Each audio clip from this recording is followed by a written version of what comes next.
이번 23번째 편부터는 역사로 배우는 양자이론 시리즈의 3부로 1, 2차 세계대전 사이인 1910년대에서 1945년 사이에 양자이론 관련 학자들의 전쟁과 관련된 연구를 학자 중심으로 설명하려고 합니다. 그 첫 번째인 이번 편에서는 1차 세계대전에 참전해 전사한 영국의 물리학자 모즐리가 원소 번호의 의미를 밝혀내어 현재 원자 번호에 의한 줄기율표가 만들어진 과정을 설명하겠습니다. 그리고 핵변환 실험을 처음으로 성공한 러더포드, 그리고 동위원소들의 질량을 정확하게 측정하는 질량 분석기를 만든 영국 물리학자 에스턴에 대하여 이야기하겠습니다. 1, 2차 세계대전에서 과학자들은 과학을 활용하여 전쟁 과정에 큰 기여를 하게 됩니다. 19세기 말까지 전쟁에 과학의 기여는 미미한 것이었기에 과학자가 전쟁에 과학으로 기여는 거의 없었지만 1차 세계대전에 과학자의 역할은 크게 달라지면서 무기 개발로 기여하게 됩니다.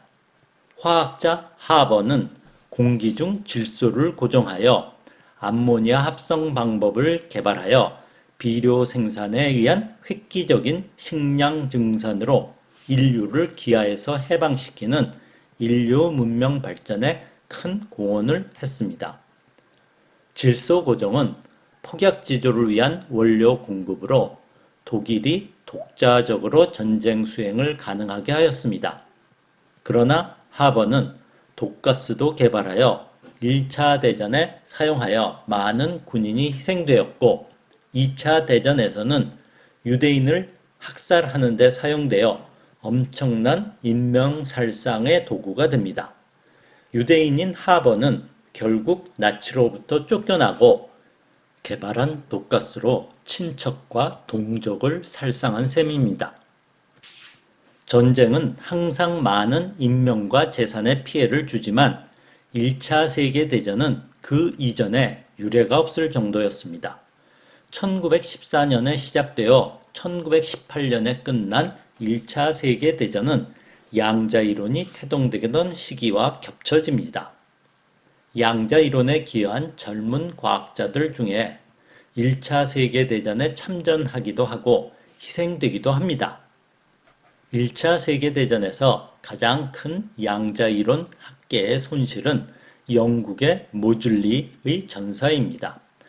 모즐리는 이튼과 옥스포드 졸업생으로 1910년부터 맨체스터 대학의 러더포드 밑에서 조수 겸 학부 강사로 일했습니다. 모즐리는 당초 방사선 연구를 하다가 원소 물질의 전자비민 음극선을 조사하였을 때 얻어지는 X선 선 스펙트럼에 흥미를 가지고 연구를 하게 됩니다. 즉 X선 분광학을 최초로 연구한 학자라 할 수 있습니다. 다수의 원소 물질로부터 X선 선 스펙트럼을 측정하여 모즐리 법칙으로 알려지는 X선 진동수와 원자 번호의 관계를 알아내게 됩니다. 멘델레프의 주기율표는 1869년 발표됩니다. 주기율표는 물리적 화학적 성질이 유사한 원소를 족으로 배열하여 만든 표입니다. 제안 당시 거의 질량 순서에 의해 배열이 되었지만 순서가 뒤바뀌는 경우가 있었습니다. 텔루lum과 요오드가 순서가 바뀌고 다른 몇 부분에서도 뒤바뀌는 것을 알고 있었습니다. 처음에 주기율표의 원자의 순서를 번호를 매겨서 원자 번호라 불렀지만 원자 번호가 무엇을 의미하는지 정확하게 몰랐습니다. 화학자들이 주로 사용하는 주기율표는 질량의 순서로 배열되지만 몇 군데 예외가 있다고 간주하였고 원자 번호는 주기율표에 편의를 위하여 붙인 번호였습니다. 1920년 이전에는 동위원소에 대하여도 알지 못하였던 시기였습니다. 러더포드가 원자핵을 발견하고 보호가 수소 원자의 전자구조에 대한 논문을 완성한 직후 보어는 러더포드와 토의하기 위하여 맨체스터를 방문하였을 때 모즐리와 처음 만나서 연구에 관하여 토의를 하였습니다.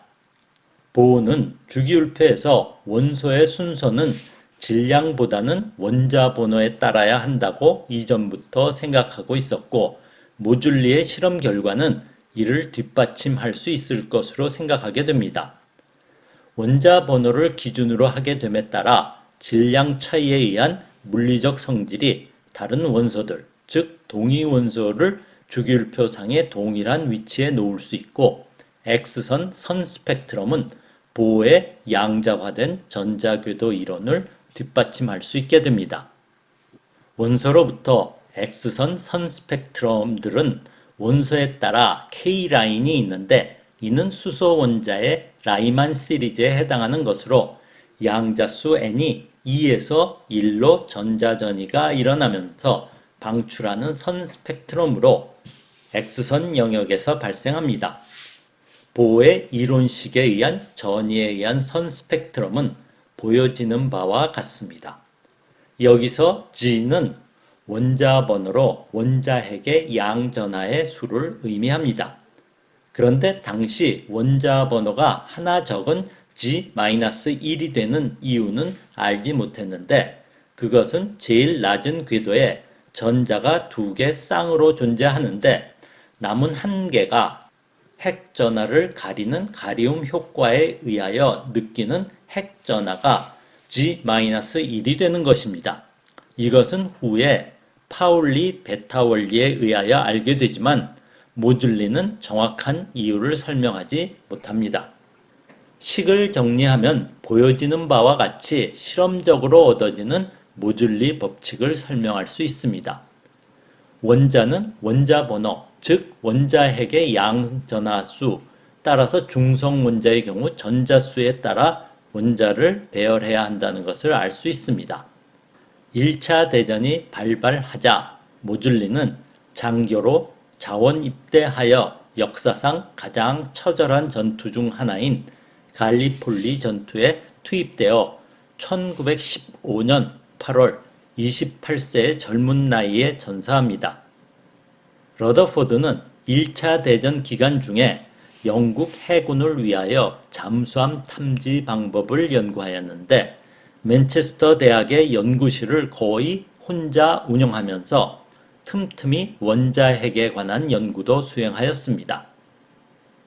알파 입자 산란 연구를 실질적으로 수행한 학부 학생인 마스더는 1915년 통상적인 실험을 하던 중 이상한 현상을 발견합니다.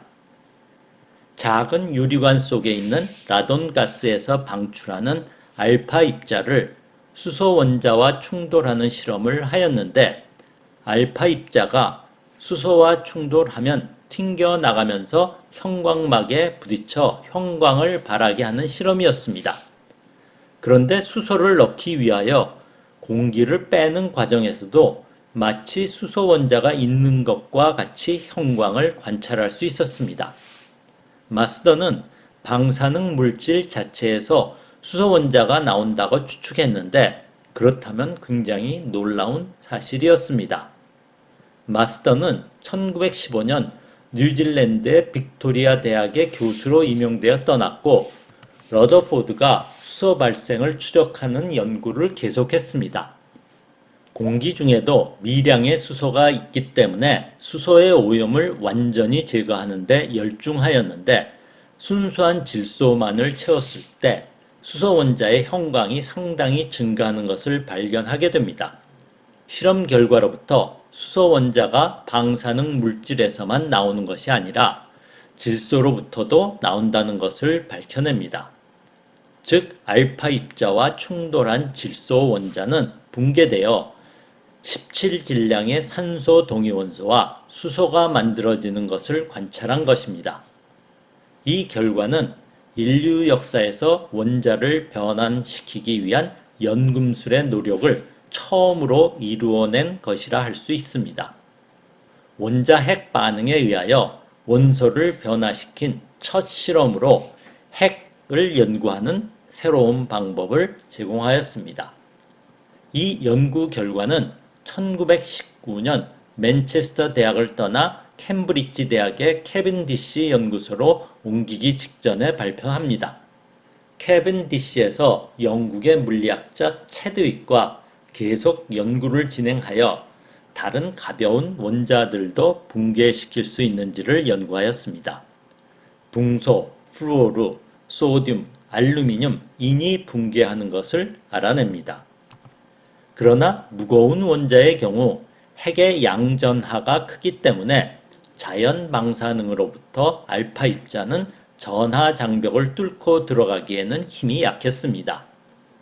캐븐디시 연구소 내에 알파 입자를 더 높은 속도로 가속시키기 위한 제안이 있었지만 러더포드는 복잡한 장비를 좋아하지 않았기 때문에 캐빈디시에서 핵 물리학은 정체하게 됩니다. 그러나 체드윅은 이 연구 경험을 바탕으로 후에 중성자를 발견하게 되는데 후편에서 설명할 예정입니다. 캐븐디시 연구소장 J.J. 톰슨은 방정관에 평행한 자기장과 전기장을 만들어 전자를 잃은 양전하의 원자들로 이루어진 양극선을 통과시키면 속도에 따라 경로가 휘어지는 정도의 차이가 나타나기 때문에 여러 종류의 원자핵들의 혼합 양극선은 질량에 따라 분리되면서 질량을 알아낼 수 있을 것으로 생각하였습니다. 네온의 두 가지 동위원소가 분리될 것을 확인하기 위하여 당시 버밍햄 대학에 있던 화학에서 실험물리학으로 전공을 바꾼 에스턴을 캐븐디시 연구소에 데려옵니다. 에스턴은 흰 점토로 만든 파이프를 사용해서 기체 확산 속도의 차이를 이용하여 네온 기체의 동위원소의 분리를 1913년에 발표합니다. 1차 대전 중 항공창에서 도료와 직물을 개발하면서 틈틈이 텀슨의 양극선 방정관에 의한 동위원소 분리 방법을 이론적으로 연구하여 실험장치 제작을 준비합니다. 전후 캠브리지로 돌아와 본격적으로 실험장치를 만들게 됩니다. 원자 종류들의 혼합 양극선을 슬릿이라 불리는 좁은 틈새를 통과시킨 후 전기장에 의하여 일정한 속도로 가속한 후 자기장 속을 통과시키면 휘어지면서 스크린 건판에 부딪히며 휘어진 정도를 표시하게 되는데 휘어진 전도는 질량에 따라 달라지기 때문에 양극선을 구성하는 원자들의 정확한 질량 차이를 구할 수 있습니다. 현재 물질을 측정하는 연구 분야에서 상당히 많이 사용되는 질량 분석기를 최초로 만든 것입니다. 에스턴은 동일한 원소에 존재하는 동위 원소들을 질량 분석기를 사용하여 알아내게 되고 이 공로로 1922년 노벨 화학상을 수상합니다. 3부의 시작인 이번 23편부터의 전쟁 중의 과학자들의 전쟁에 대한 기여는 1986년 발간되어 퓰리처상 등 여러 주요 도서상들을 수상한 리처드 로즈의 원자폭탄 만들기라는 책에 서술된 내용을 중심으로 다루어진 과학자들의 전기나 자료로 보완하여 설명할 예정입니다. 이 책은 2차 세계대전의 맨하탄 프로젝트 등 과학자들의 무기 개발에 학문적 기여를 자세히 서술하고 있습니다.